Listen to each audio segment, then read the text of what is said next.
দেখেন, দুইটা বিড়াল ছানা হয়েছে।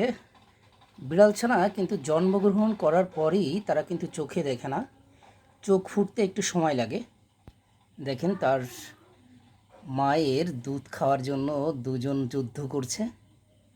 দেখেন, একটাকে আর একটা কীভাবে সরাই দিচ্ছে। দেখেন, এই দেখেন, এই যে দুধ খাচ্ছে এখনও। দেখেন, চোখ ফোটে নাই। আর সে ওটা ঠিকই খুঁজে বের করবে অবশ্য।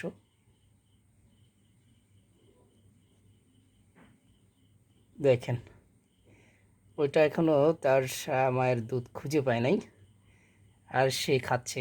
দেখেন, এর চোখ ফোটে নাই। দেখেন, এর একটু খেয়াল করে দেখেন, চোখ ফোটেনি।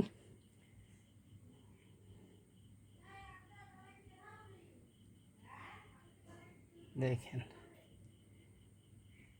ওই যে ওই যে ওটাও পেয়েছে, মায়ের দুধ খুঁজে পেয়েছে, এটাও খাচ্ছে, ওটাও খাচ্ছে। দেখেন, চোখ ফোটেনি তাদের।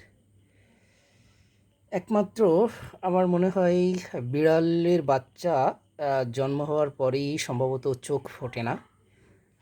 7 দিন বা সামথিং কিছু সময় লাগে, এক্স্যাক্টলি বলতে পারবো না। তো কেমন হলো আজকের ভিডিওটি অবশ্যই কমেন্ট করে জানাবেন। আল্লাহ হাফেজ।